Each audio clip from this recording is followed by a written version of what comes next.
आप उन्नति चाहते हैं, क्या-क्या करना चाहिए? यत् कर्म कुर्वतोस्य स्यात् परितोषो अंतरात्मनः। जिसको करने से अंतरात्मा प्रसन्न हो, वही काम कीजिए। जो काम करने से आपके मन में असंतोष होता है, छटपटाहट होती है, उसे मत कीजिए। गीता का अध्ययन आप में से जिन्होंने किया है, आप देखेंगे बहुत सुंदर एक श्लोक आता है, धर्माविरुद्धो भूतेषु कामोऽस्मि भरतर्षभ। हर एक जीव में धर्म के अविरोधी जो काम भाव है वह मैं ही हूँ।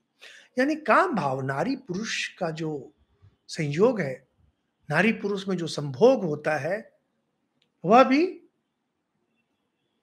ईश्वर स्वयं है। अगर अगर वह धर्म विरोधी नहीं हो तो, यानी पति पत्नी के रूप में या अन्यान्य रूप से हम लोग देखेंगे मनुस्मृति में और भी कुछ कुछ परिस्थितियां आती हैं जिसमें कि कहा जाता है कि यहां पर काम हो सकता है। तो जहां धर्म सम्मत काम है, वहां ईश्वर विराजमान है, और जो धर्म विरोधी है, भगवान वहां पर नहीं है। तो कहते हैं कि जिससे कि अंतरात्मा में रुचि हो, संतोष मिले, वही कीजिए। और उसके विपरीत जो कुछ है उसे त्याग दीजिए, क्योंकि हमारे जीवन में बहुत सारी समस्याएं इसलिए आती हैं क्योंकि हमें वे काम करने पड़ते हैं जिसमें कि हमारी अंतरात्मा संतुष्ट नहीं होती है। अगर आप अपनी उन्नति चाहते हैं, तो अंतरात्मा को ही प्रसन्न करने का प्रयास करें।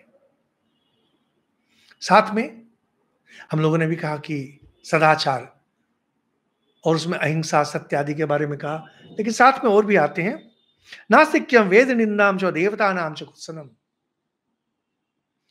नास्तिकता, जो ईश्वर विरोधी बातें करते हैं, वेद निंदा, देव निंदा और द्वेष, दंभ, अहंकार, क्रोध, क्रूरता, इनका त्याग कीजिए आप। बहुत सारे हैं, यह 163 नंबर श्लोक है। अगर आप अपनी उन्नति चाहते हैं, जीवन में शांति चाहते हैं, नास्तिक भाव त्याग दीजिए। वेद निंदा, ग्रंथ निंदा, देव निंदा, यह वे आध्यात्मिक स्तर पर, जीवन के स्तर पर द्वेष, दूसरे के प्रति दंभ, मैं बहुत बड़ा हो गया, और साथ में अभिमान, अहंकार, क्रोध, क्रूर, इन भावों को छोड़ दीजिए। नहीं तो ये तो आपका पतन हो जाएगा। जैसे हम लोगों ने शुरू में कहा, मानव से आप दानव बन जाएंगे। अगर आत्मज्ञान ना भी प्राप्त कर सके, कम से कम देव बनिए।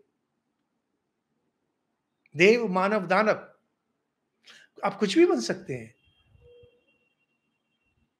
मनुष्य जाति की यही विशेषता है, मनुष्य योनि की यही विशेषता है।